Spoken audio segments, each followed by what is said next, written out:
Good morning students. हाँ प्यारे बच्चों, अज आप कूलम्स लॉ इन इलेक्ट्रोस्टैटिक करन जा रहे हैं। Coulomb's is a name of scientist, एक विज्ञानी का नाम कूलम, जिसने चार्ज की खोज की। ते चार्ज का जो यूनिट है वो बंदे ने अपने नाल ही रखता। तुसी ज़्यादातर जो यूनिट देखोगे ना फिजिक्स के विच, वो सारे विज्ञानियों के नाम के ही हैं, क्योंकि जदों भी कोई विज्ञानी कोई खोज करता है, कोई इन्वेंशन करता है, तो वो विज्ञानी उसनों अपना नाम दे जाता है भाई आने वालियां पीढ़ियां, जनरेशंस इस नाम तो मेरी खोज नू याद करन जां मेरी खोज तो मेरे नाम नू याद रखना। ठीक है, तो इस तरह तुम देखोगे ज़्यादातर यूनिट है ਜਿਹੜੇ ਉਹਨਾਂ ਦੇ नाम विज्ञानियों के नाम से ही है। तो चलो आप कूलम्स लॉ की गल करते हैं। तो कूलम ने की लभ्या, मैं तुहानू सिंपल जे क्वेश्चन राही समझावांगा, सीधा ही स्टेटमेंट ते नहीं आऊंगा। तो मान लो ये साडे कोल 2 कूलम चार्ज, यह प्लस 3 कूलम चार्ज, सैपरेशन इन्हां च लेट अस सपोज 2 मीटर कह देना मैं। दूजे पासे यही साडे कोल इत्थे 3 कूलम चार्ज, इत्थे हैगा 4 coulomb charge plus 4 coulomb charge, separation होगी 2 मीटर। हुण मैं जे पुछां इन्हां विच फोर्स दा नेचर की है, तुसीं कहोगे रिपल्सिव, प्लस प्लस रिपेल करनगे। इन्हां च भी दोहां च repulsion, same nature of charge, the nature of force will be repulsive। हुण फोर्स इन्हां दोहां से ज्यादा हो कि इन्हां दोहां से ज्यादा होगी रिपल्शन, तो वो बंदे ने देखो एक्सपेरिमेंट कर करके नतीजा कढ़िया। हुण जे मैं तुहानू पूछां भी इन्हां दोहां च फोर्स ज्यादा होई इन्हां दोहां च ते इन्हां दोहां च,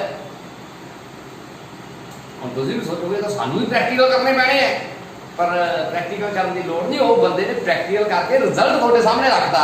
और रिजल्ट की रखा उन्हें, कहना ऐ करो आप फोर्स देखनी है किहना दी ज्यादा है।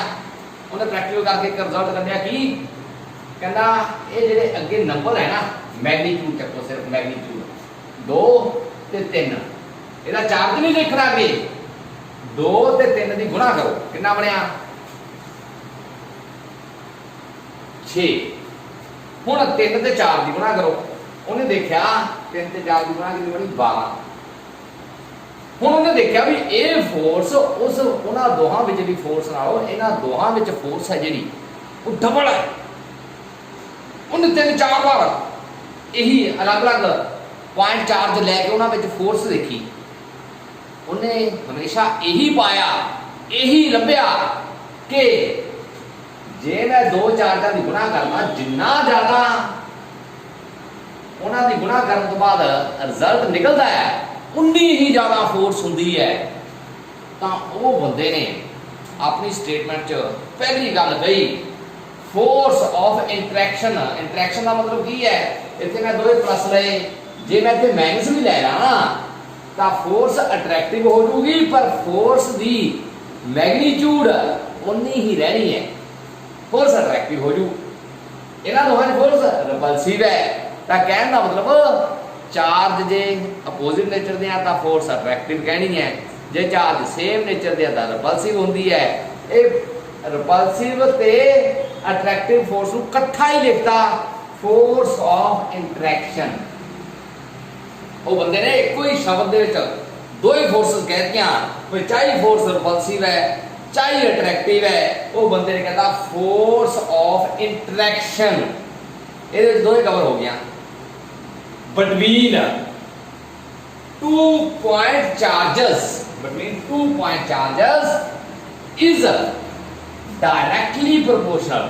डायरेक्टली किधे है product of the magnitude, product of their magnitude. Product मतलब गुणा, 2 गुणा 3 6, 3 गुणा 4 12 ते 12 वाली फोर्स ज्यादा। देखो प्रोडक्ट ज़्यादा फोर्स ज़्यादा, जे प्रोडक्ट जिन्ना वधी जाता उन्नी फोर्स वधी जाती है। तो उन्हें कहता कि force between any 2 point charges is directly proportional to the product of their magnitude. पहली गल कही, फिर उन्हें एक्सपेरिमेंट किया, ये जो 2 मीटर है डिस्टेंस इसनूं उन्हें इंक्रीज करता 5 मीटर ते 4 जो ही रखे प्लस 4 कूलम कह लो या -4 कूलम कह लो, तो फोर्स घट गई। फिर कहता ये तो फोर्स घट गई। फिर उन्हें बार बार एक्सपेरिमेंट करके डिस्टेंस चेंज कर करके फोर्स ऑब्जर्व की, दूजे नंबर पर उन्हें रिजल्ट कटिया the force is inversely proportional to the square of the distance.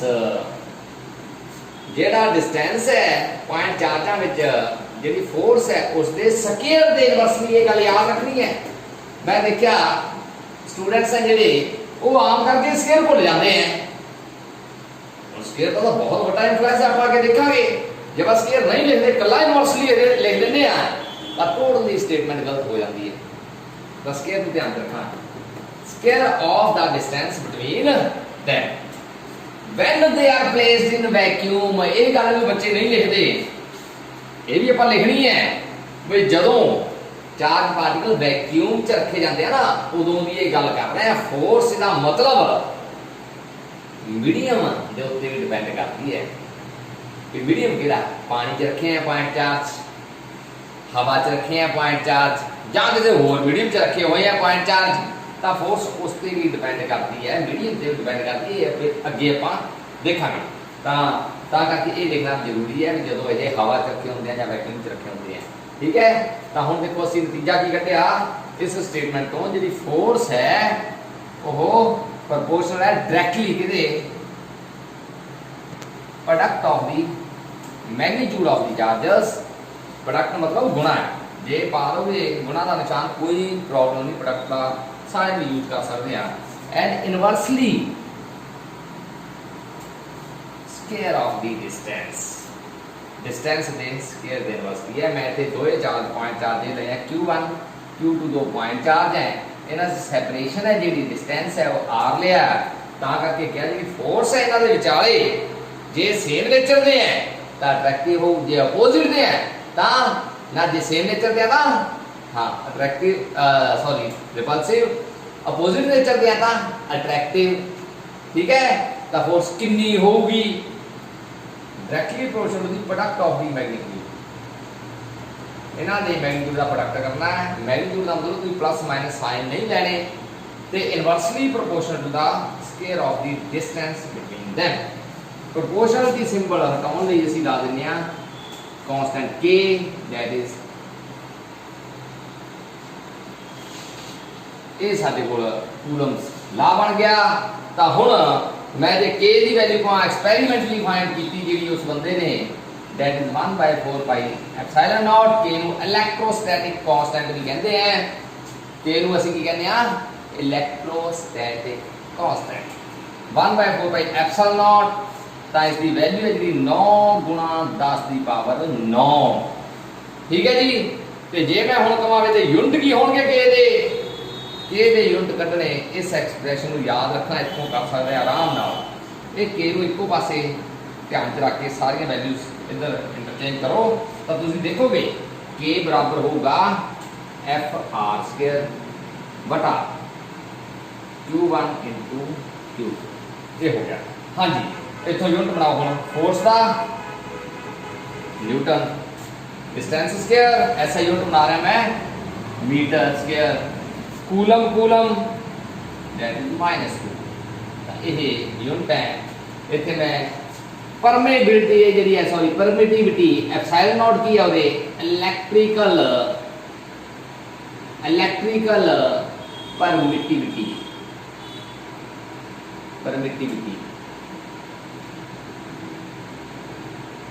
Electrical permittivity epsilon not को कहते हैं आप। तो हुण इसकी जे आप यूनिट करिए एप्सिलॉन नॉट दे तो तुसीं ध्यान नाल देखो के दे इनवर्सली है एप्सिलॉन, तो इसके यूनिट मैं की कहूँगा न्यूटन -1, मीटर -2, कूलम +2। ਤਾਂ ਇਸ ਤਰ੍ਹਾਂ ਤੁਸੀਂ ਇਸ ਦੇ ਯੂਨਿਟ ਵੀ ਐਗਜ਼ਾਮ 'ਚ ਬਹੁਤ ਵਾਰ ਆਏ ਹੋਏ ਹੈ। K ਦੇ ਯੂਨਿਟ ਪੁੱਛੇ ਗਏ ਆ ਬਹੁਤ ਵਾਰ ਇਲੈਕਟ੍ਰੋਸਟੈਟਿਕ ਕਾਂਸਟੈਂਟ ਦੇ। परमिटिविटी के यूनिट बहुत बार पूछे गए इलैक्ट्रिकल परमिटिविटी के। ठीक है जी, तो ये आप यूनिट याद रखने हैं, ध्यान च रखने हैं। तो कूलम्स लॉ दे विच असी देखो देख लिया कि कूलम्स लॉ की है, ये फोर्स बारे दसदा सानू। ठीक है, जी फोर्स है वो directly proportional to product of the magnitude of the charges and inversely proportional to the square of the distance between them.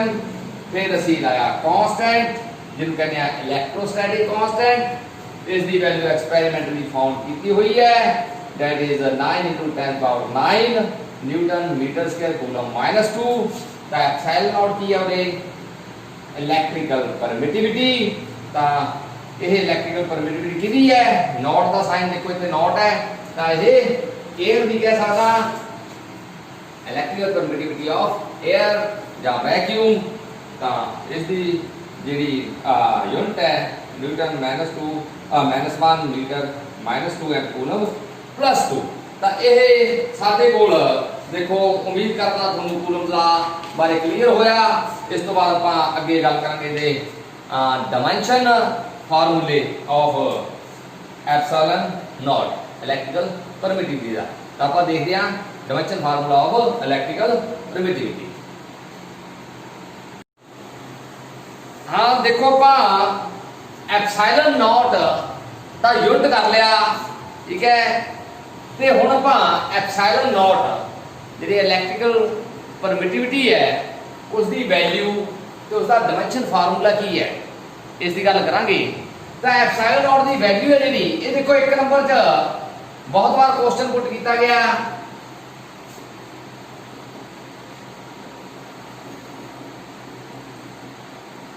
ये असी याद रखनी है 8.854 × 10⁻⁻12 ते यूनिट तुसी कर चुके सी पहला।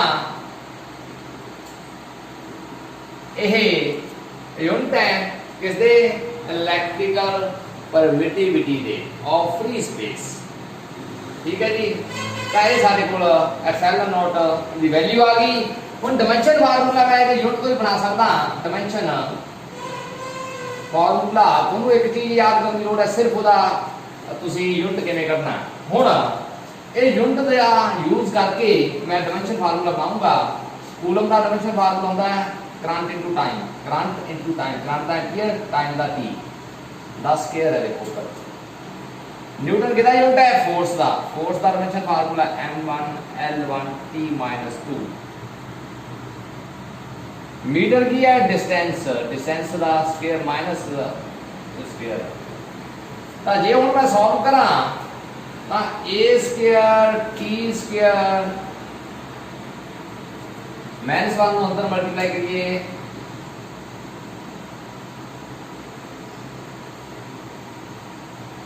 लो जी m-1 l देखो l -1 l -2 कितना बन गया l-3।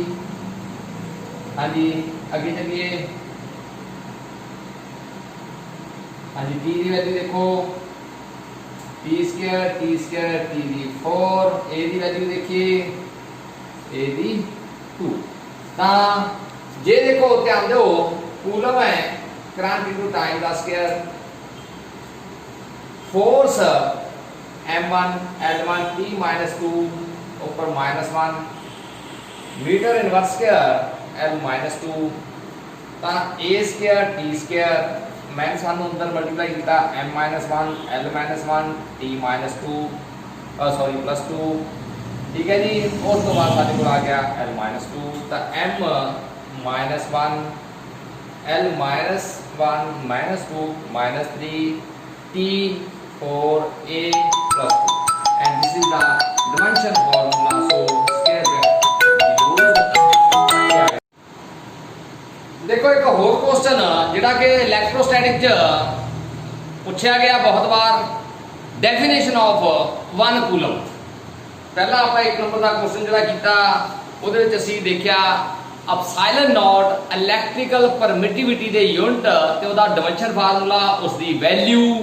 ਤੇ ਹੁਣ असी करन जा रहे हैं। 1 नंबर का होर क्वेश्चन जिहड़ा इस तो पुट किया जाता है, that is 1 coulomb, definition of 1 coulomb of charge. तो कई बार फिजिक्स के विच डेफिनेशन है जिहड़ी ओह एक्सप्रैशन तो बनाई जाती है, ठीक है ना। तो इत्थे भी असी कूलम ला की गल की हुई है पहला, कूलम ला तो 1 कूलम दी असी डेफिनेशन बनानी है। तो किवें फोर्स जिहड़ी है वो असी 9 गुणा 10 की पावर 9 न्यूटन, ठीक है। मान ली चार्ज दोवें Q1 Q2 Q के बराबर ले लै ते डिस्टेंस 1 मीटर लैके असी F equal to K Q1 Q2 बटा R स्क्वायर फार्मूला यूज किया, जिहड़ा कि असी पहला ड्राइव कर चुके हैं। यह फार्मूले की वरतों करते हुए असी इतों Q की वैल्यू कढ़ी। जदों असी हुण इस Q नूं सॉल्व करांगे, देखो 9 गुणा 10 की पावर 9 कैंसल, Q की स्क्वायर तो बाजू साडे कोल Q की स्क्वायर बराबर की रह जाना है 1 का स्क्वायर 1 ही आ गया, 1 आ गया तो 1 coulomb.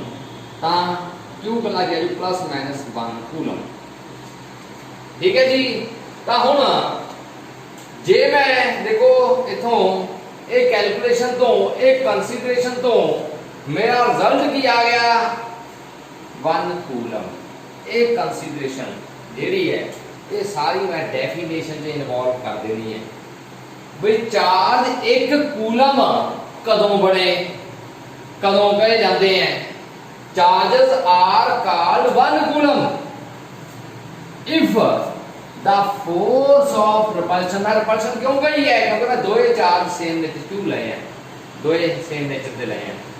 If the force of repulsion between them कितनी लई है फोर्स 9 गुणा 10 की पावर 9, जे फोर्स इन्नी लई जावे ते उन्हां च सैपरेशन 1 मीटर लई जावे ते उन्हां नूं वैक्यूम च रखिया जावे, वैक्यूम वाली वैल्यू लई असीं 9 गुणा 10 की पावर 9, तां जिहड़े चार्ज है उन्हां दी वैल्यू 1 कूलम आ जाती है।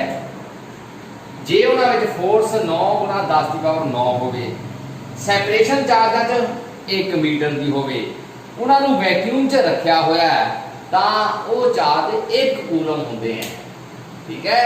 1 कूलम कदों हुंदे हैं, चार्ज 1 कूलम होणगे जदों उन्हां च फोर्स 9 गुणा 10 की पावर 9 होई, कितनी सैपरेशन करन ते 1 मीटर सैपरेशन करन ते। जे उन्हां च फोर्स 9 गुणा 10 की पावर 9 होई, जे आपां उन्हां नूं फ्री स्पेस च रखिया तां आपां कहांगे चार्ज 1 कूलम है, ठीक है। तां इस साडे कोल 1 कूलम चार्ज दी डेफिनेशन उम्मीद है याद रखोगे।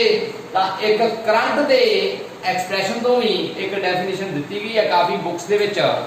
वो डेफिनेशन की है, सानू पता भी करंट है जिहड़ा ओह rate of flow of charge with time, जिन्ना चार्ज फ्लो कर रहा है समय के नाल किसी वायर चों वो करंट हुंदा है। उत्थों भी उन्होंने चार्ज की डेफिनेशन 1 कूलम की बनाती, किवें कहंदा 1 ampere current 1 coulomb charge 1 second time. इस यूनिटी मैथड तो उन्होंने की करिया डेफिनेशन 1 कूलम की बनाती, की बनाती कोई चार्ज 1 कूलम फ्लो करता मन्निया जाऊगा उस वायर चों, किस वायर चों जिस दे विच करंट 1 एम्पीयर वग रहा है 1 सैकेंड के लिए। Charge is said to be 1 coulomb flowing in a wire in which a current flowing is 1 ampere in 1 second। जे किसी तार दे विचों 1 एम्पीयर करंट 1 सैकेंड च फ्लो हो रहा है तो असीं कह दिंदे आ इहदे विच भाई 1 कूलम चार्ज है जिहड़ा फ्लो हो रहा है वायर च।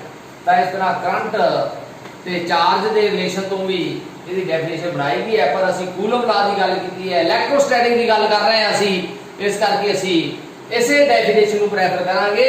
असी इलैक्ट्रोस्टैटिक ते कंसंट्रेट करते हुए ये डेफिनेशन याद करांगे भी 1 कूलम चार्ज जिहड़ा ओह की हुंदा है। उम्मीद करता डेफिनेशन तुहानूं समझ आ गई है। Thanks a lot, thanks for watching.